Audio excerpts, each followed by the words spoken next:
if the governor had $1,000 in his billfold and he went into his room at the governor's mansion and he looked and the $1,000 was gone,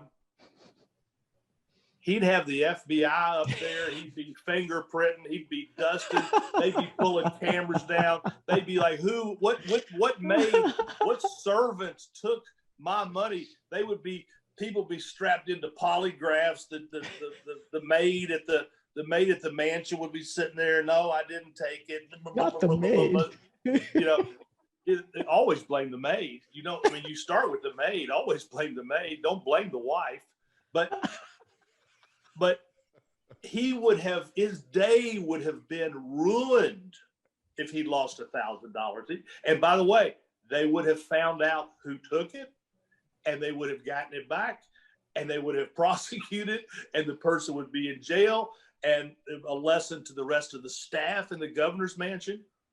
But if you take $90 million of the taxpayers' money, you give them another $30 million to fix it, because the problem is not yours, and because Deloitte is a gigantic CPA firm that floods all of us with campaign money. And that's the perversion of politics.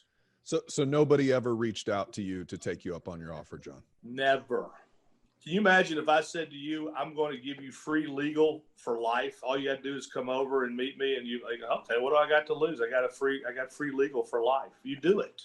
Yeah, we talked about that as soon as it happened, because we're like, well, his phone's got to be ringing off the hook. But now when you explain it that way, I'm like, oh, now one call. Are you sure you didn't miss some calls? Did you check your voice messages?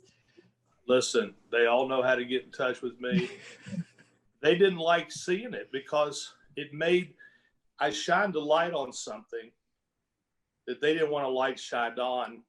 And so the best way to avoid a spotlight is just to step out and be quiet. And that's what they all did.